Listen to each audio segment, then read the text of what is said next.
Bien, en otra edición de Conectados Online nos trasladamos a la región metropolitana. Nos recibe la diputada Natalia Castillo. ¿Cómo está, diputada? Gracias por estar en las pantallas de Cámara de Diputados Televisión. Hola, gustosa de recibirlos acá. Estoy en mi casa hoy día viernes y estamos en trabajo de acá telemático. Así es, debido a la pandemia. Diputada, antes de entrar a la pandemia, si es que el tiempo nos permite eso, obviamente quisiéramos ahondar en el proyecto que inició su tramitación en el Congreso, con gran revuelo mediático, también de organizaciones, tanto en pro como en contra, y que es el proyecto que busca despenalizar el aborto hasta las 14 semanas de gestación. ¿Por qué no nos detalla un poquito más de esta iniciativa que ha sido fruto de controversia, quizás por ignorancia, diputada? Sí, bueno, el proyecto de despenalización del aborto, primero enmarcar que se trata de eso, de despenalizar el aborto, es decir, que una mujer que se practique un aborto hasta las 14 semanas no arriesgue ser juzgada y eventualmente tener alguna medida cautelar sobre ella o incluso poder ir a la cárcel. El proyecto se reduce a eso, no es todo lo que nosotras quisiéramos avanzar, no es un proyecto de aborto libre, y eso también se relaciona porque las facultades de nosotras como parlamentarias nos impiden avanzar en todas aquellas cosas que arrojen algún gasto público. Por eso es que este proyecto solamente es para despenalizar el aborto, que las mujeres no vayan a la cárcel ni tampoco puedan ser juzgadas. ¿Y cómo toma entonces estas reacciones en contra, diputada, que se produjeron no solo en la Comisión de Mujeres y Equidad de Género, donde se inició la tramitación, sino también a través de las redes sociales y de parte también de los ministros y ministras que intervinieron en la comisión? Sí, bueno, este tipo de debates, también así como lo es la eutanasia, como lo es el matrimonio igualitario, que son finalmente agendas de derechos humanos que tienen que ver con la libertad, con el reconocimiento de los derechos individuales y también con los derechos humanos de las personas, siempre generan una reacción muy atrincherada por los sectores más conservadores. La verdad es que a mí no me sorprende. La ministra de la Mujer, en este caso, ella pertenece a uno de los sectores más conservadores de la UDI. El gobierno también, poco a poco, ha ido transitando a ser un gobierno más bien reaccionario y conservador también. Entonces, la verdad es que no me sorprende que hayan tenido esa negativa siquiera a discutir el asunto porque están hoy día mucho más atrincherados en su posición.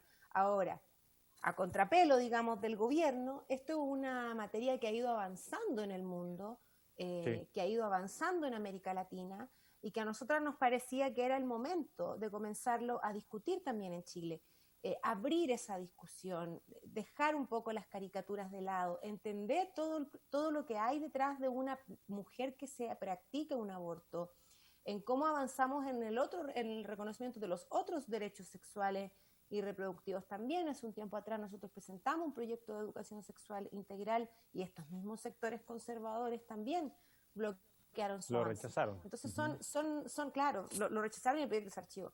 Entonces son materias en las que hay que necesariamente seguir avanzando porque, insisto, se trata finalmente de asuntos de libertades individuales, de derechos humanos de las personas y de igualdad también ante el reconocimiento del Estado. Hoy día personas que tienen recursos sí se pueden practicar un aborto, pueden salir fuera del país, pueden hacérselo perfectamente en otro lado, entonces sí se transforma en un tema de igualdad. Así es, diputada. Bueno, pasando a otro plano, también esta semana la Cámara, por 5 votos, rechazó finalmente un proyecto que buscaba también posibilitar el retiro de fondos de los pensionados, pero de las compañías de seguro, los de renta vitalicia. Su juicio respecto de este proyecto que lamentablemente también va a ser archivado. Sí, bueno, estos son los proyectos que uno se queda con esa sensación de dulce y agraz, porque son proyectos que nadie quisiera que las personas tuvieran que hacerse de sus propios fondos para solventar una crisis económica como la que ha devenido a propósito de la crisis sanitaria. Pero también, por otro lado, nos vemos enfrentados a una situación muy compleja donde las ayudas del Estado no están llegando a tiempo ni de manera oportuna y hace necesario que se generen este tipo de proyectos, como también el segundo retiro de los fondos de las AFP y ahora estas rentas vitalicias, que era una cosa realmente impresionante. Yo en mi correo de diputada, el correo que estaba publicado en la página de la Cámara, tengo aproximadamente 3.000 correos de personas solicitando la aprobación del proyecto del retiro de los fondos previsionales para las personas con rentas vitalicias. Es un proyecto tremendamente sentido por la ciudadanía y lamentablemente no se contó con el quórum para poder seguir avanzando en eso. Yo creo que eso, como decía, te genera una sensación ambivalente, porque por un lado, claro, nadie quiere que se utilicen los fondos, por otro lado el Estado tampoco ofrece soluciones concretas para esos grupos de personas, luego se rechaza el proyecto. Entonces yo creo que ahora lo que viene es que los mismos que lo rechazaron, que son los sectores del oficialismo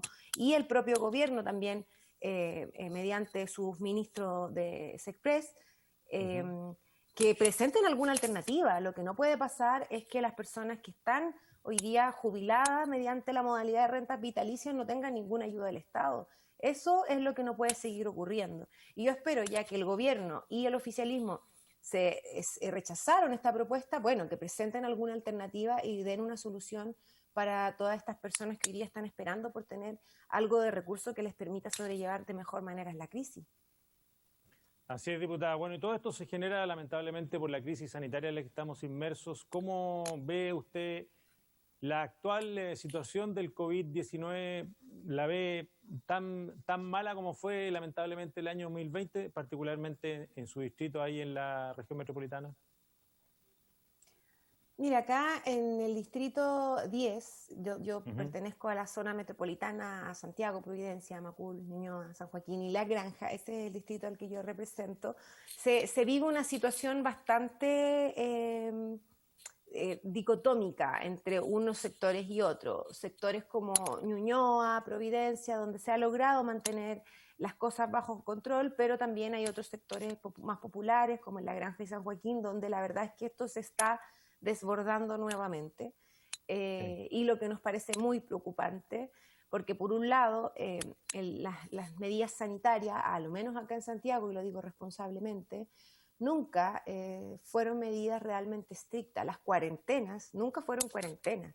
Las calles siempre estuvieron llenas, los metros siempre estuvieron llenos.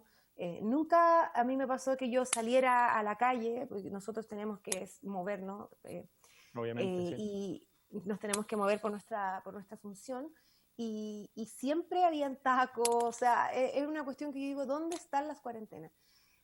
Y eso es porque justamente lo que hablábamos recién, porque las medidas económicas no eran lo suficientemente efectivas para que la gente de verdad se pudiera quedar en su casa. Mucha gente tenía que salir a trabajar igual, a buscar alguna forma de poder obtener más recursos. Entonces, si viene una segunda ola que ya está súper anunciada, todos los expertos así lo señalan, que va a venir una segunda ola, es algo que prácticamente no podemos evitar.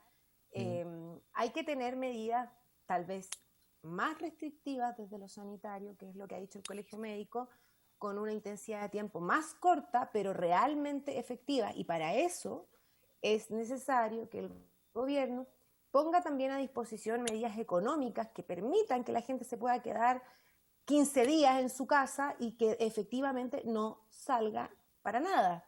Y eso es lo complejo. Eso es lo complejo porque ya llevamos casi un año en esta dinámica, hay un cansancio por parte de las personas, ha empezado a surgir también una especie de negacionismo, en que hay gente que derechamente ya cree que esto no es cierto, o que no está pasando, o que el virus es un invento. Yo me he sorprendido con muchos de ese tipo de comentarios, tanto en el territorio como por las redes sociales, y de verdad te lo digo, me ha sorprendido. Yo antes pensaba que era una cosa más del Twitter, de las redes sociales, y no, la gente en los territorios está desconfiando de que esto exista. Entonces yo creo que eso es muy complejo, porque cuando la crisis es de confianza, ahí puede ser mucho más difícil para la autoridad sanitaria empezar a manejarla, y que la gente cumpla las medidas.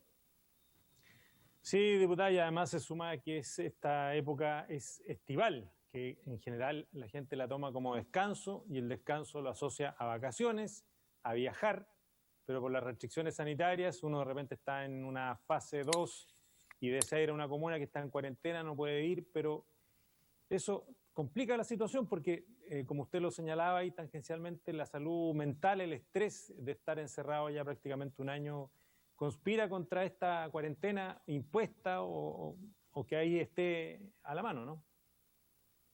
Sí, absolutamente. Y yo te lo digo muy honestamente, yo creo que todos nosotros, todas nosotras nos sentimos un poco ya agobiados con la situación del encierro, no es fácil. Así es. Evidentemente hay personas que tenemos la posibilidad de pasar el encierro de mejor manera, quienes tenemos un sueldo fijo. Obviamente hemos podido sobrellevar mejor esta crisis, pero en Chile hay un montón de gente que trabaja independiente, que no tiene un sueldo fijo y esta situación ya está resultando muy agobiante. Cómo ha aumentado las enfermedades asociadas a la salud mental, cómo ha aumentado también la violencia intrafamiliar, particularmente hacia las mujeres y hacia los niños. Sí. Hay muchas cuestiones asociadas a la crisis desde lo social que hoy día se están agudizando. Y es importante que por eso las medidas que se tomen y que sean estrictas vayan acompañadas con otras medidas para poder sobrellevar esto, no solamente en las familias, sino que también en las comunidades.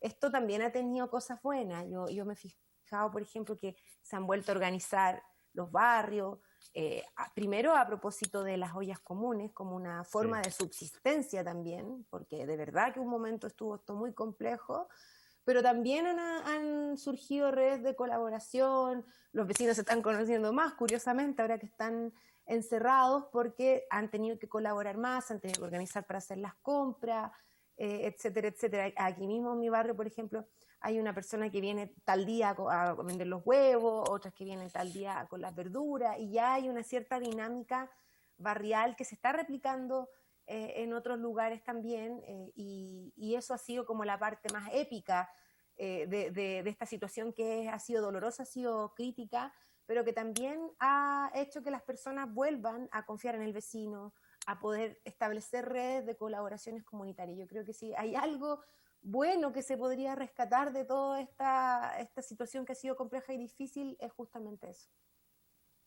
Bien, diputada independiente ahora, Natalia Castillo, agradecemos estos minutos que nos ha brindado aquí en Cámara de Diputados y Diputadas Televisión. Muchas gracias. Muchas gracias, Alex, a toda la gente del canal y ya nos veremos por allá, por Valparaíso. Muy amable, ya cuidarse. Un abrazo, nos vemos. Chao.